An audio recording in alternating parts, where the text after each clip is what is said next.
Il était une fois, dans un village nommé Ikuku, un homme fou nommé Madu. Madu ressemblait à la terre elle-même qu'il aurait crachée. Ses vêtements n'étaient que des haillons accrochés à son corps comme des feuilles à un arbre mourant. Ses cheveux étaient sauvages, partant dans toutes les directions comme les branches d'un buisson épineux. Son visage, couvert de terre, portait une étrange expression, moitié sourire, moitié ombre. Sur son dos, un gros sac, vieux et usé, pendait lourdement comme s'il portait le poids d'un secret trop sombre pour être évoqué. Partout où Madu allait, ce sac le suivait comme un escargot et sa coquille.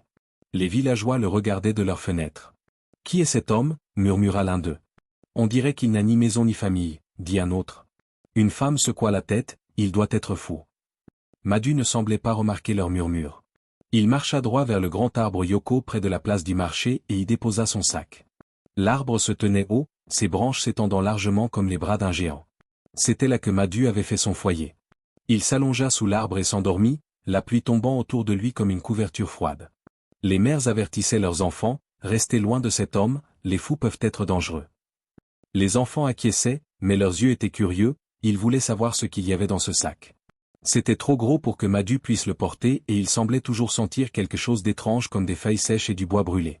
Mais Madu ne dérangeait personne. Le matin, il mendiait de la nourriture. Les femmes lui donnaient des restes et il hochait la tête en signe de remerciement. L'après-midi, il s'asseyait près de l'arbre, mâchonnant des bâtons ou lançant des pierres comme un enfant jouant à un jeu solitaire. Il murmurait pour lui-même des mots que personne ne comprenait, et parfois il riait, un rire qui ressemblait au craquement de feuilles sèches sous les pieds. Les villageois le prenaient en pitié. « Pauvre homme » disait-il. « Il est inoffensif. » Mais personne n'osait toucher à son sac. Et ainsi, la vie à Ikuku continuait avec Madu assis tranquillement sous l'arbre Yoko, son sac toujours à ses côtés, gardant ses secrets comme un crocodile garde la rivière. Ce qu'il ne savait pas, c'était que les pluies qui avaient amené Madu dans leur village portaient également une tempête bien plus dangereuse, une tempête aux dents aiguisées et sans pitié. Un jour fatidique, le village se réveilla au son des coqs chantant et des femmes commençant leur tâche matinale. Petite Chika, une fille de 7 ans aux yeux brillants, sortit de sa hutte avec une petite calebasse à la main. Sa mère l'avait envoyée acheter de l'huile de palme au stand de Mama NKS. « Reviens vite, Chika » appela sa mère après elle. « Ne t'arrête pas pour jouer. »« Je ne m'arrêterai pas, maman » cria Chika, sa voix ressemblant à une douce mélodie flottant dans l'air. Mais Chika ne revint pas. D'abord, sa mère attendit patiemment, pensant qu'elle s'était arrêtée pour discuter avec ses amis. Mais à mesure que le soleil montait dans le ciel, l'inquiétude commença à s'insinuer dans son cœur. Elle sortit et appela « Chika, Chika ». Sa voix résonna à travers le village, mais il n'y eut pas de réponse. Bientôt, les voisins se joignirent à elle, fouillant chaque recoin d'Ikuku. Ils vérifièrent le marché, le ruisseau et même les buissons près du bord du village, mais Chika restait introuvable. Sa calebasse gisait abandonnée sur le chemin, aussi vide que l'espoir dans le cœur de sa mère. Le soir, tout le village bourdonnait de murmures. Où pourrait-elle être allée, demandaient certains. Un animal aurait-il pu l'emporter, se demandaient d'autres. Mais une question restait suspendue dans l'air comme la fumée d'un feu mourant, pourrait-ce être le fou? Les femmes se rassemblèrent près de la place du marché, leur voix basse mais aiguë. Il est étrange, dit l'une d'elles, toujours à porter ce grand sac. Qui sait ce qu'il y a dedans? Une autre secoua la tête, c'est juste un pauvre fou, argumenta-t-elle. Il ne ferait pas de mal à un enfant. Pourtant, le soupçon planait comme une ombre sur Madu. Il s'asseyait sous l'arbre Yoko, mâchonnant un bâton, son sac reposant à côté de lui comme toujours. Il ne semblait pas remarquer les regards des villageois ni entendre leurs murmures. Quand quelqu'un lui demanda s'il avait vu Chika, il se contenta de rire, un son qui fit frissonner les villageois. « Les fous ne savent rien » dit un ancien en secouant la tête. « Continuons de chercher. » La nuit tomba et le village fut englouti par le silence, seulement rompu par le son des sanglots de la mère de Chika dans l'obscurité. Les étoiles brillaient froidement dans le ciel, comme si elles veillaient sur un secret qu'elles ne révéleraient jamais. Chika était partie et Ikuku ne serait plus jamais le même. Les jours se transformèrent en semaines, et les semaines en mois. Le souvenir de la petite Chika hantait encore Ikuku comme une ombre qui refusait de disparaître. Les pleurs de sa mère étaient devenus plus discrets, mais sa douleur restait dans l'air, lourde comme la brume matinale. La vie du village tentait de revenir à la normale, mais la peur ne quittait jamais vraiment les cœurs. Puis cela arriva à nouveau. C'était un matin tranquille lorsqu'Emeka, un garçon de 10 ans, vif et curieux, fut envoyé chercher de l'eau au ruisseau. Son rire ressemblait toujours au chant des oiseaux, remplissant le village de joie. Avec son petit seau en bois à la main, il fit signe à ses frères et sœurs. « Je reviens bientôt » appela-t-il.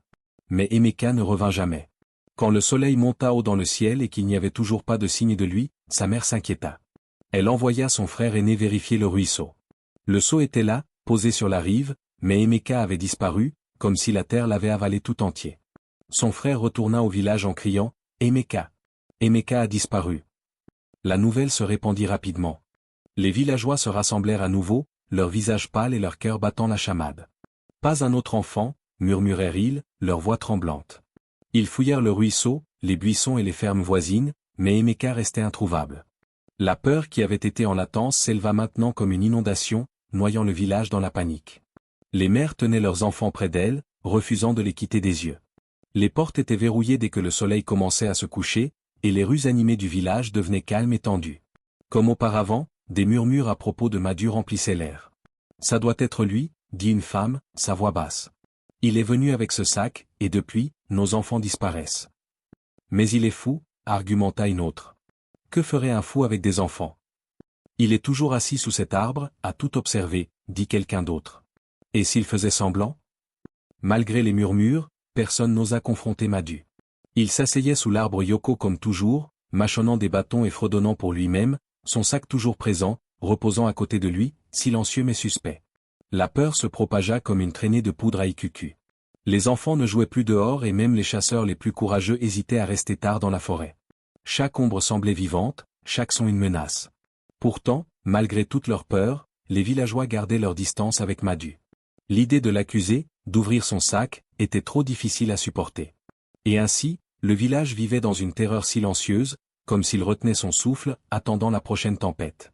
Cependant, lorsque la nuit tombait, Madu revenait à la vie sous l'ombre de l'arbre Yoko. Il se débarrassait du masque de la folie comme un serpent se débarrasse de sa peau. Son rire sauvage se transformait en silence, son regard vacant devenait perçant, telle la lame qu'il portait. De son sac, Madu sortait son couteau, son tranchant scintillant sous la lumière de la lune, telle les dents d'une bête affamée. Il se déplaçait avec la grâce silencieuse d'un léopard, ses pieds légers sur le sol. La nuit était son bouclier et l'obscurité son allié. Madu avait un plan, il n'était pas fou, il était malin. La pitié des villageois était son manteau, leur ignorance son arme. Il savait comment choisir ses victimes, comment les attirer sans un bruit.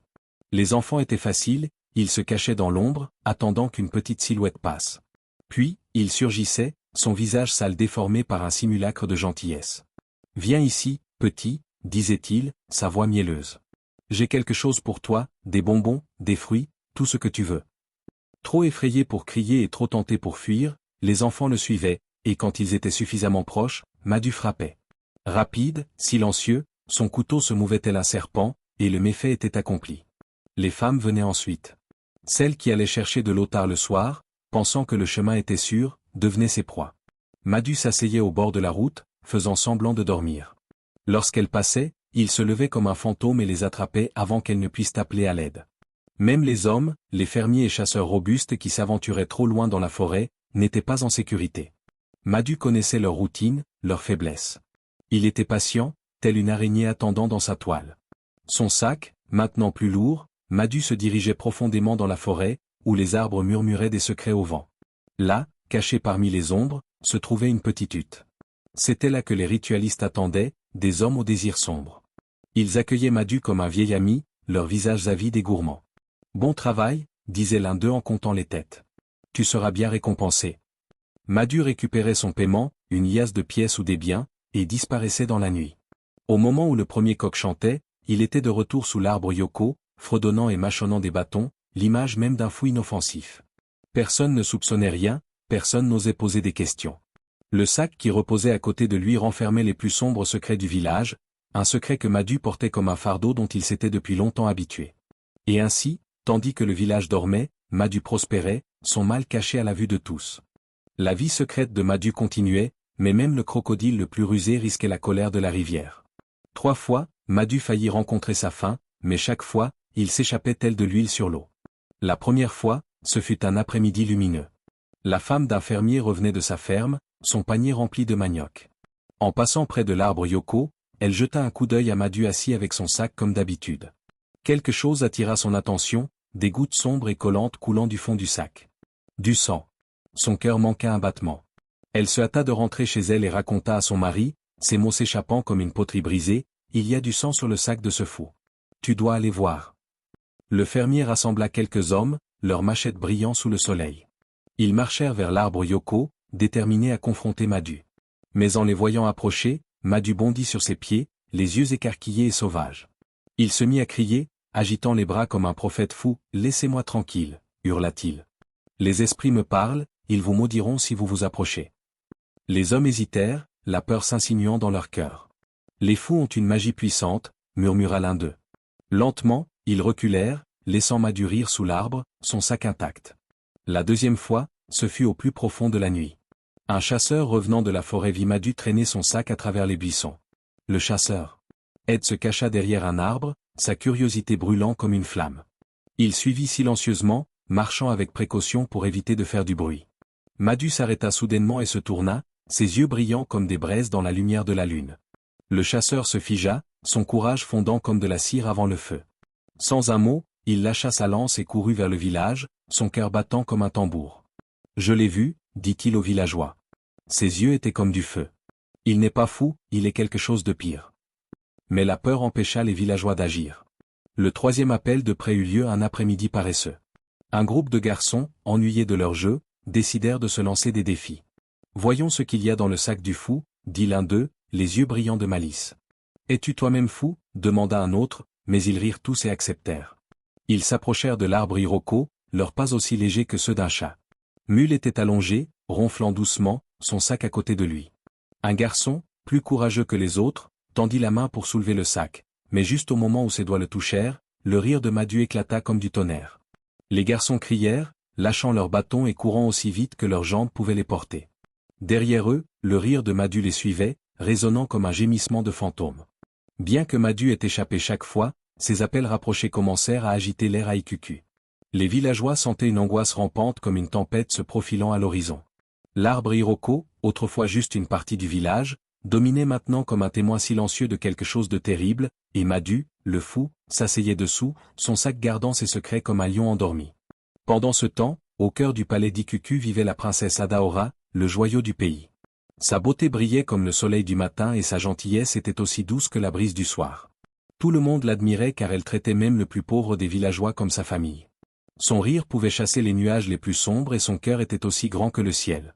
Un jour de marché, alors qu'Adaora traversait le village avec sa servante, ses yeux tombèrent sur Madu. Il était assis sous l'arbre Iroko, son sac à côté de lui comme toujours, mâchant un bâton et fredonnant doucement.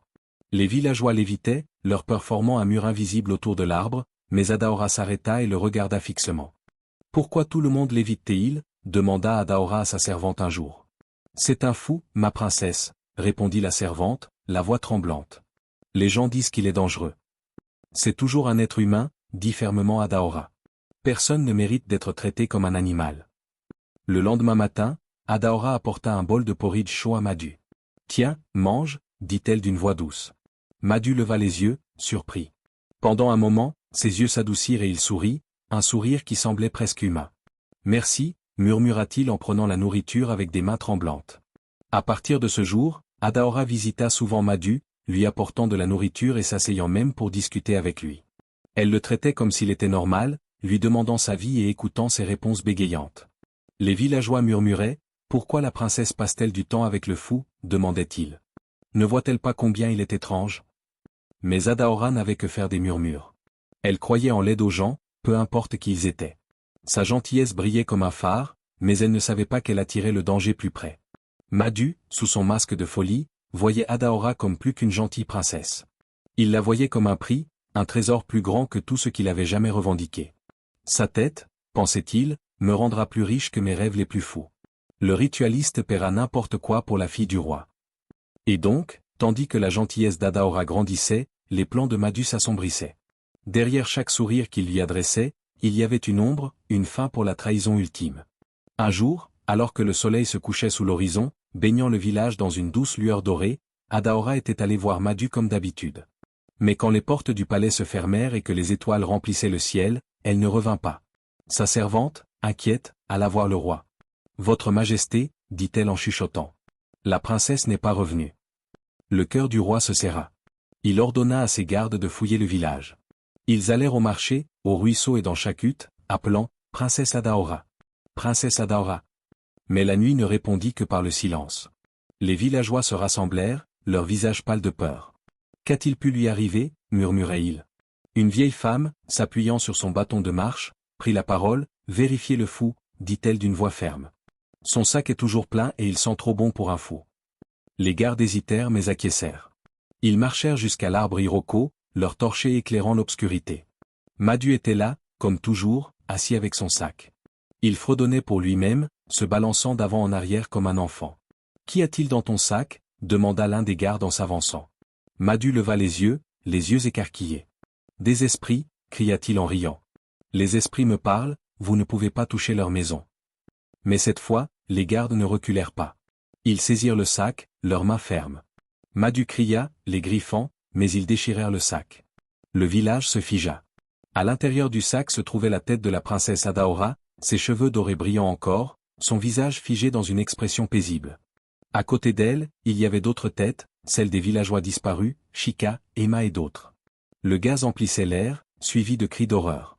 La gentille princesse qui avait seulement voulu aider était devenue la victime même de l'homme qu'elle avait essayé de sauver. Les gardes saisirent Madu, le traînant au palais tandis qu'il riait sauvagement. L'arbre Iroko restait silencieux, ses branches se balançant dans le vent nocturne comme pour pleurer les secrets qu'il avait vus. La tempête de chagrin et de rage qui suivit fut quelque chose qu'Ikuku n'oublierait jamais. Madu fut traîné au palais, les mains liées avec des cordes rugueuses, les pieds trébuchant sur le sol poussiéreux. Les villageois le suivirent, leurs lamentations perçant l'air du matin. Le roi s'assit sur son trône, le visage sculpté de chagrin. Sa bien-aimée fille, la princesse Adaora, était partie, sa vie éteinte comme une bougie dans le vent. Lorsque Madu fut jeté au sol devant lui, la voix du roi tonna comme une tempête. « Tu oses faire du mal à ma fille ? Tu oses apporter cette obscurité à ma terre ?» Son chagrin emplissait la pièce, aussi lourd qu'une montagne. Madu, à genoux, leva les yeux avec un sourire tordu, ses yeux sauvages errant dans la foule. « Tuez-moi si vous devez, dit-il d'une voix calme, mais sachez ceci, je ne suis pas le seul monstre ici. » La foule poussa un cri de stupeur. Des murmures parcoururent la salle comme le bruissement des feuilles sèches. « Que veux-tu dire » demanda le roi, la voix tremblant de rage.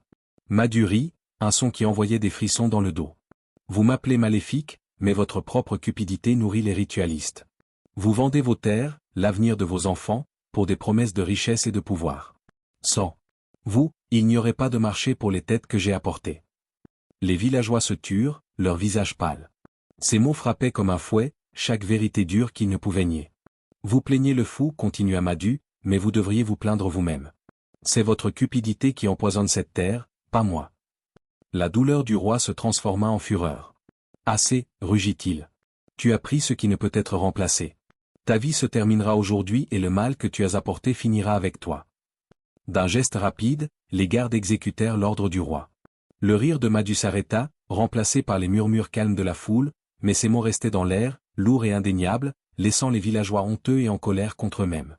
Le chagrin de la mort de la princesse Adaora était un feu qui brûlait dans le cœur des villageois. Ils ne pouvaient plus ignorer l'ombre qui avait grandi sur Ikuku. Les mots de Madu résonnaient dans leurs esprits, suscitant à la fois culpabilité et détermination. « Nous devons détruire les ritualistes, dit un ancien, la voix ferme comme du fer. Ils se sont nourris de notre cupidité trop longtemps. » Menés par les gardes du roi, les villageois marchèrent dans la forêt, les arbres se dressant, leurs branches murmurant des secrets anciens. Au plus profond, ils trouvèrent la petite hutte où Madu avait livré ses horribles marchandises. À l'intérieur, les ritualistes attendaient, leurs visages tordus de choc alors que la foule envahissait les lieux. « Plus de vos maléfices !» criaient les villageois. Ils démolirent la hutte, leur colère éclatant comme un barrage. Les ritualistes furent capturés, leurs outils de ténèbres détruits. La forêt, autrefois un refuge pour leur malveillance, fut purifiée par le feu et les prières. Mais même en triomphant, la perte de la princesse Adaora pesait lourd. Sa gentillesse, son rire, sa lumière, tout cela avait disparu, laissant une plaie qui ne guérirait jamais. Les villageois retournèrent à Ikuku, leur victoire amère de tristesse. À partir de ce jour, les gens d'Ikuku jurèrent de ne plus jamais faire confiance aveuglément. Ils apprirent à questionner, à voir au-delà des apparences et à protéger leur cœur contre la cupidité. L'histoire de Madu, le fou au sac d'horreur, devint une leçon pour les générations, un rappel de la tromperie, de la cupidité et du prix de la confiance aveugle. Et ainsi, l'histoire de la princesse Adaora et du fou vécu, portée par les vents d'Ikuku, entend pour toujours les cœurs de ceux qui l'entendirent. Abonne-toi pour ne rien rater de nos prochaines vidéos.